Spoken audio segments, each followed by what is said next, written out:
Good evening, everyone.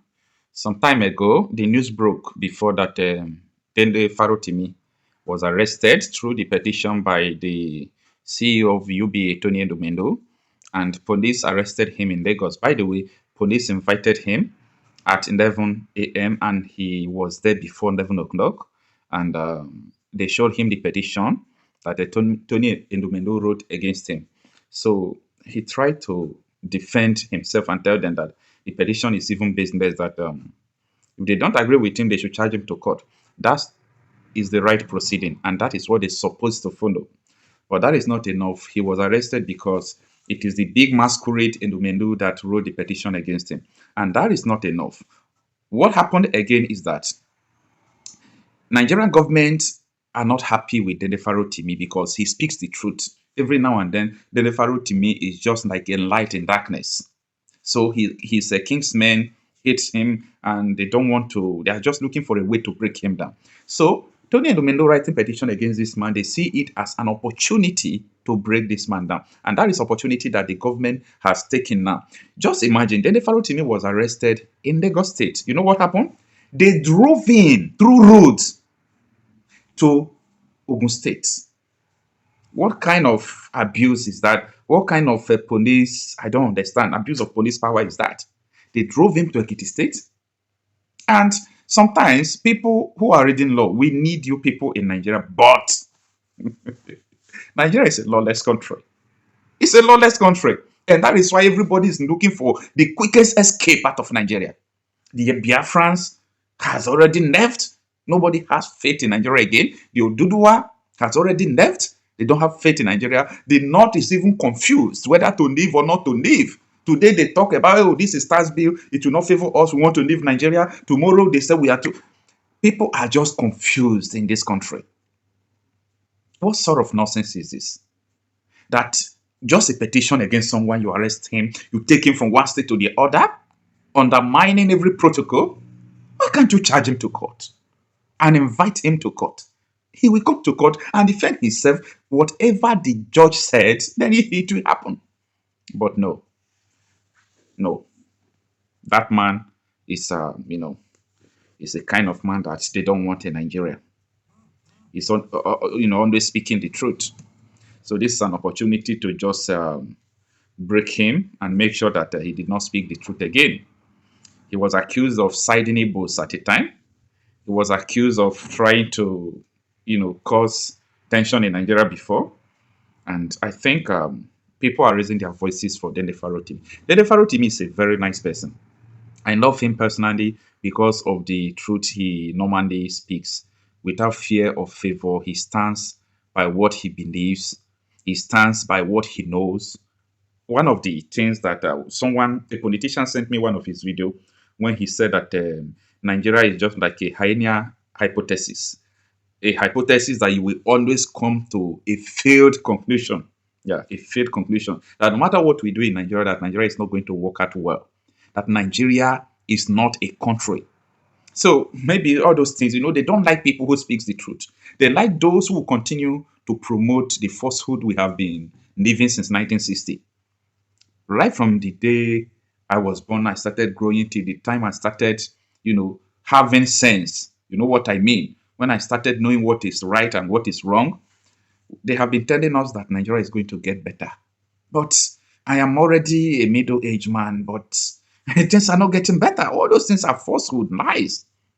Even when I was too religious, when we used to go to, every day we are in the church, Catholic church, both morning mass, evening mass, and so on and so forth. We pray always for prayer for Nigeria in distress.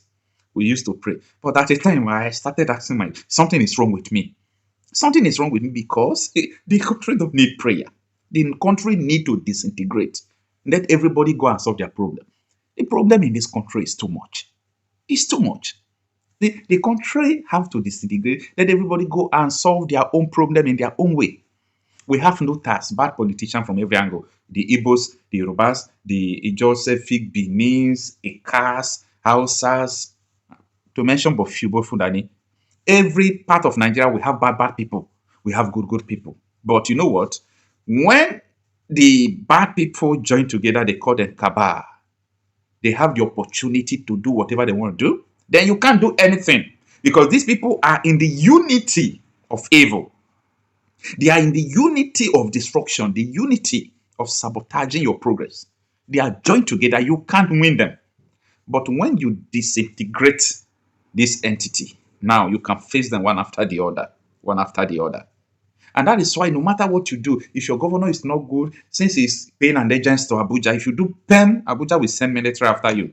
Abuja will send police after you. If you come out and you say, oh, what your governor is doing is not good, your governor is embezzling money and so on and so forth, Abuja will send, their military power against you.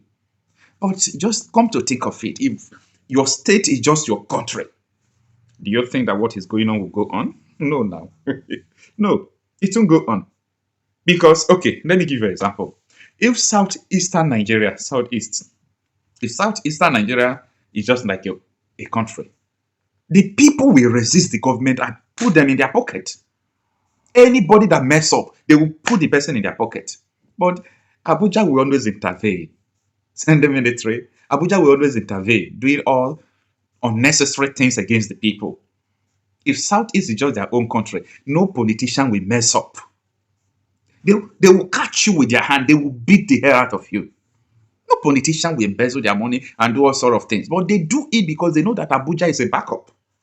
If you talk, they say you are committing treason, you are doing this. I am just laughing the poor masses who don't know their left from their right, because when you speak like this, they try to defend the government. Hello, you don't have passport. Even your country passport, you don't have it. But all of them have two passports. They have two passports. You don't have one at all. Now, most politicians, they have properties abroad. Go to London. The foreigners' houses in London outnumber the citizens' houses, and majority of them are Nigerians. Go to Canada, US, these three countries, before you start talking about Italy, and so many other countries. Where is their doctor? Their doctor is always in abroad. Your president has his doctor in France and in London, and so on and so forth. They build hospitals, but their children can't go there. They can't go there. They build it for you, substandard. Their schools, your children can't go to, the schools their children are going because their children are in abroad. You can't afford it. They devalued Naira and they saved dollar. The Naira they devalued. You can't make it up for you to go school abroad. But they saved Naira, they saved dollar, out of the Naira that they have and send their children abroad. When are we going to learn sense? When are we going to learn? The issue of insecurity is something that we cannot even talk about, because they are looking for anytime you are speaking the truth, they want to kill you. Anytime you speak for, they want to kill. They don't want to hear. They don't want to just see you talk. If you talk, you are in trouble. Don't speak. Only praise the evil in the country. That is where they will call you good person. That is where they will call you nice person. As far as you are speaking against evil in the country, you are an enemy. They see us as an enemy. But thank God that everything I do say on this platform, I have a proof. However, if you like, have proof. If you don't like, don't have proof. When they are ready for you, they are ready for you. But the major thing is that we are not afraid to die. No, not in this life. We are not afraid to die. So no matter what happened, Dele Farotimi is not even afraid of intimidation, of arrest. He has gone through all those things for a very long time, and this will not be a new thing. I don't think that there is something I will see in life again that I've not seen before. So this is not the time for us to keep quiet at all. This is not the time for us to keep quiet. What the government is doing is something that we all must collectively resist. We must collectively resist it. So it's not something we should leave for one person, because this is part of the things that is killing people who are resisting the government in Nigeria. If they arrest someone like Nnamdi Kanu, some people will say, Nnamdi Kanu, what concerns me? They arrest another person, is this person what concerns me? Tomorrow they'll come after you. Anyway, we are calling for the release of Dele Farotimi, and we know what to do. If justice is not being done, we know what to do. Dele Farotimi is a big fish. It's not someone that the system should mess up with, because he stands for the truth. That makes him a big mate. He stands for the truth. So anyone that stands for the truth, I love the person, and I'm ready to give in everything for the person.